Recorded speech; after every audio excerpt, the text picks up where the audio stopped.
안녕하세요. 경희대학교 물리학과 김상욱입니다. 우선 아주 힘든 수험생활과 그다음에 아주 어려운 입시를 뚫고 경희대학교에 입학하신 신입생 여러분들을 진심으로 환영합니다. 저는 오늘 짧은 시간이지만 여러분들에게 대학이란 무엇인가 한번 생각해 보는 시간을 가졌으면 해요. 대학은 뭘까요? 아마 여러분이 아무 생각 없이 대학에 오셨을 수도 있고요. 아니면 대학을 가야겠다. 나는 대학이 나한테 반드시 필요한 곳이다 라고 생각해서 오신 분도 있겠지만 아마 막상 대학에 처음 들어오면서는 이곳이 뭐 하는 곳인지 모르시는 분들이 훨씬 많을 것 같아요. 기본적으로 대학은 학교입니다. 그렇죠?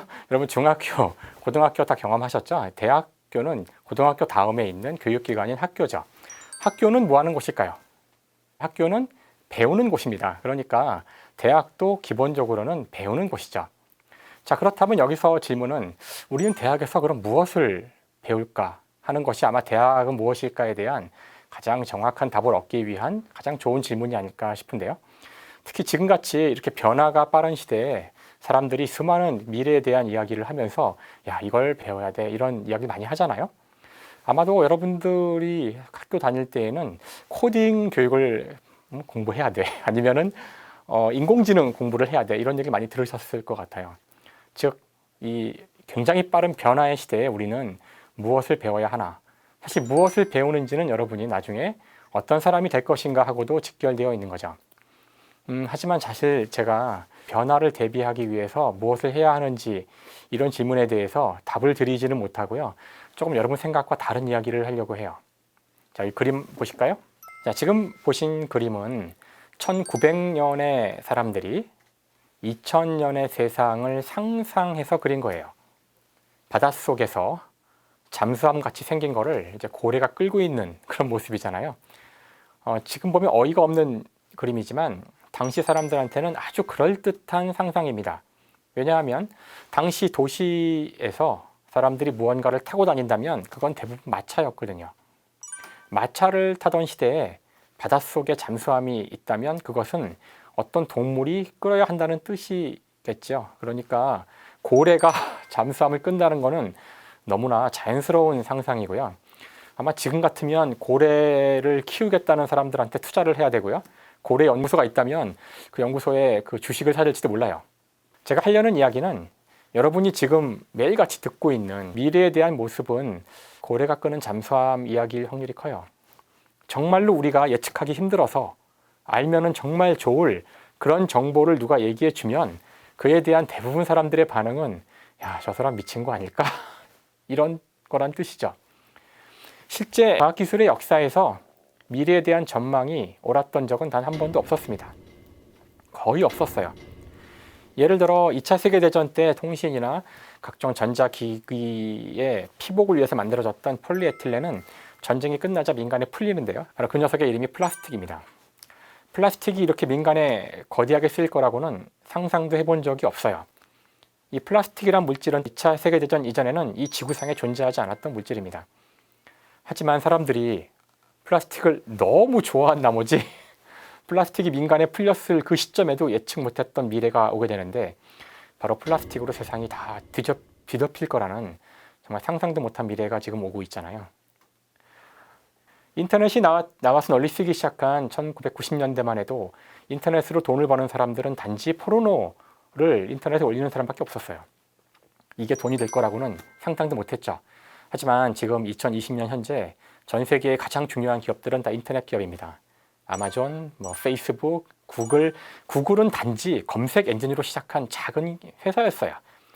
누구도 이들의 미래가 이처럼 전 세계를 선도할 거라고는 예측한 적이 없죠. 제가 다시 이야기하지만 과학기술의 미래를 예측하는 것은 너무나 힘들고요. 만약에 누군가 미래에 대해서 확신하는 그런 사람들이 있다면 그 사람들을 경계해야 됩니다. 그러면 지금처럼 그 변화가 빠른 시대에 과연 그러면 우리는 무엇을 준비하고 공부해야 될까요? 사실 이것에 대해서는 제가 이야기를 할 수도 있지만 오늘날 가장 잘 나가고 있는 사람 중에 하나인 아마존의 창업자이자 현재 CEO죠. 제프 베이조스가 했던 유명한 이야기가 있죠. 사람들은 나에게 5년 후나 10년 후에 어떤 변화가 올지는 물어보지만 어떤 것이 변하지 않을지는 물어보지 않는다. 저는 이 이야기에 아주 중요한 포인트가 있다고 생각해요. 어떤 변화가 올지를 예상하는 것이 아주 어렵다면 오히려 어떤 것이 변하지 않을 것인지를 찾아보는 것이 중요합니다. 왜냐하면 변하지 않을 것은 이미 우리 주위에 있기 때문이죠. 실제로 많은 것들은 변하지 않습니다. 특히 여러분이 배운 것을 써먹는 시점은 10년 정도 후가 될 확률이 큰데요. 그렇다면 이거야말로 장기적인 계획이 될 것이고 장기 계획은 반드시 변하지 않는 것에 기반을 두어야 합니다. 그래서 제가 여러분에게 교육에서 변하지 않을 것들을 말씀드릴게요. 10년이 지나도 절대 안 변할 것.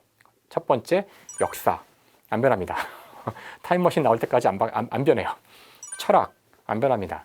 우린 지금도 2500년 전의 철학을 공부하고 있습니다. 또 무엇이 안 변할까요?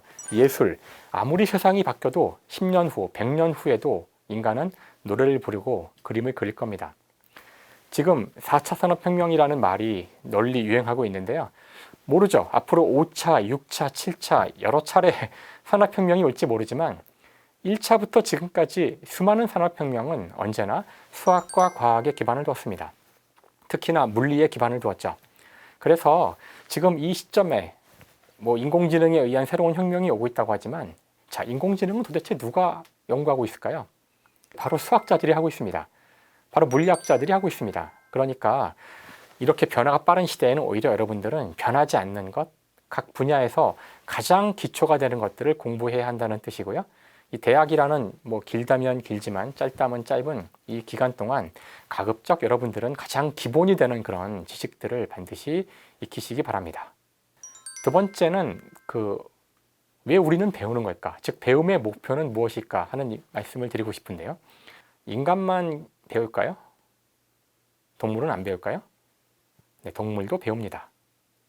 여러분이 자연에 대한 여러 다큐멘터리, 동물의 왕국 이런 거 보시면 새도 태어난 새끼에게 나는 법을 가르치거나 다음에 사자나 호랑이도 먹이를 잡는 법을 새끼에게 가르쳐주죠. 사실 교육이란 것은 태어남과 동시에 본능으로 타고나지 못했지만 사는데 가장 꼭 필요한 그런 능력을 알아야 하기 때문에 교육이 존재하는 겁니다.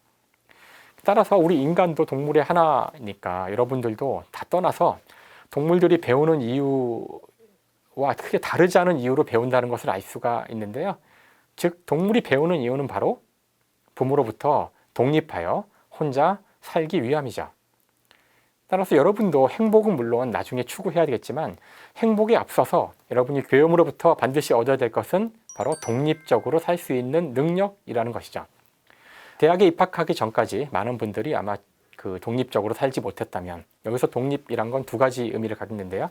하나는 정신적 독립, 혼자 모든 것을 생각하고 결정을 내리는 거죠. 두 번째는 경제적 독립, 자기 힘으로 스스로 먹고 살 수 있도록 하는 겁니다. 이 두 가지 독립을 여러분이 이루지 못한다면 교육을 받는 아무 의미가 없다고 할 수 있어요. 그래서 아까 제가 배움의 어떤 내용에 대한 이야기를 했다면 배움의 목표는 여러분이 스스로 혼자서 모든 것을 할 수 있는 상태가 되는 것이라는 것을 반드시 아셔야 합니다. 사실 이 이야기도 제가 만들어낸 이야기가 아니고요. 물리학자들 가운데 가장 유명하다고 할 수 있는 아인슈타인이 한 이야기죠. 아인슈타인에게 기자가 이런 질문을 한 적이 있거든요.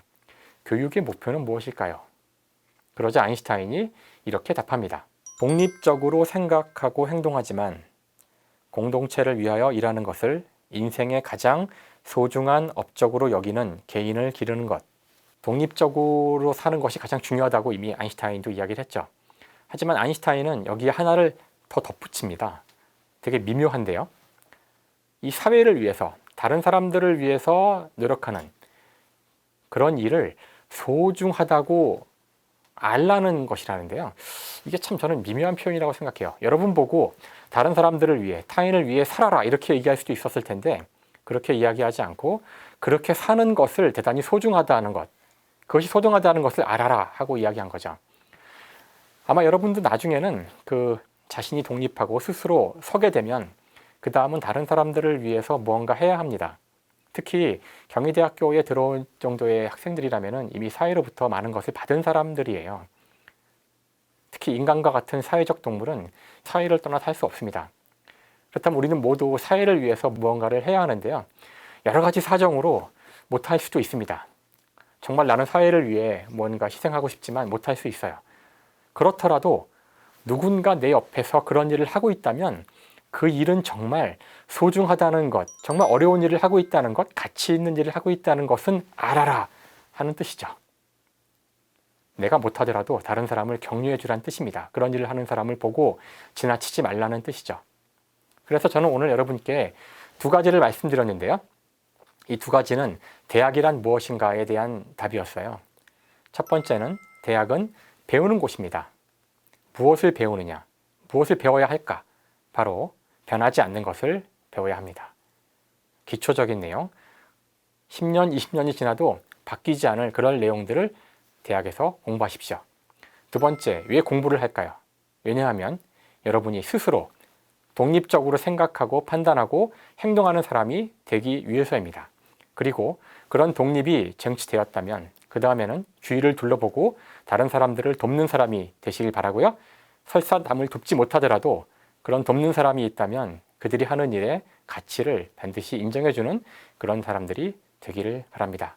끝으로 대학은 여러분에게 지금까지 존재하지 않았던, 앞으로도 이만큼 존재하기 힘들 무한한 자유를 줄 겁니다. 이 자유를 충분히 만끽하시고요. 행복을 누리면서 이 대학을 즐겁게 보내는 것을 꼭 잊지 마시기 바랍니다. 자, 그러면 여러분 모두 이 경희대학교에서의 시간이 여러분 인생에서 가장 멋지고 행복한 시간이 되기를 바라면서 오늘 제 이야기를 마치겠습니다. 감사합니다.